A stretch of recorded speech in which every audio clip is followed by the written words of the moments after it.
Hi, I'm Vera. I'm a child passenger safety technician instructor and child passenger safety advocate for Safe Traffic System. We're the manufacturer of the RideSafer travel vest. In order to achieve a correct fit of the vest, when the child is sitting down, the lap portion of the seatbelt has to be flat on the thighs.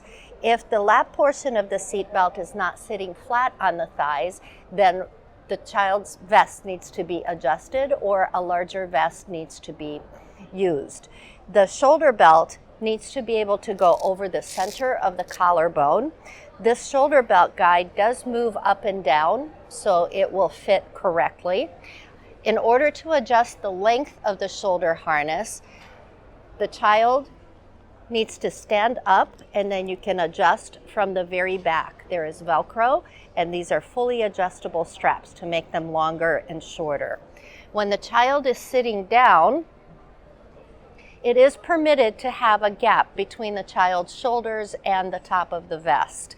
It is not unsafe as long as the shoulder belt goes through the shoulder belt guide, through the metal shoulder belt guide, and is across the top of the shoulder going across the collarbone. The side of the vest should be fitted so that it's snug when the child is sitting down. So we recommend that when the child is standing up, you leave a little bit of a gap on either side, because when the child sits down, the vest is going to snug up. If the vest is too tight, the vest will ride up while the child is riding in the car. There are some remedies for having the shoulder belt correctly placed. If the shoulder belt is not staying in the correct location, please visit with TaxiBaby and they will be very happy to help you.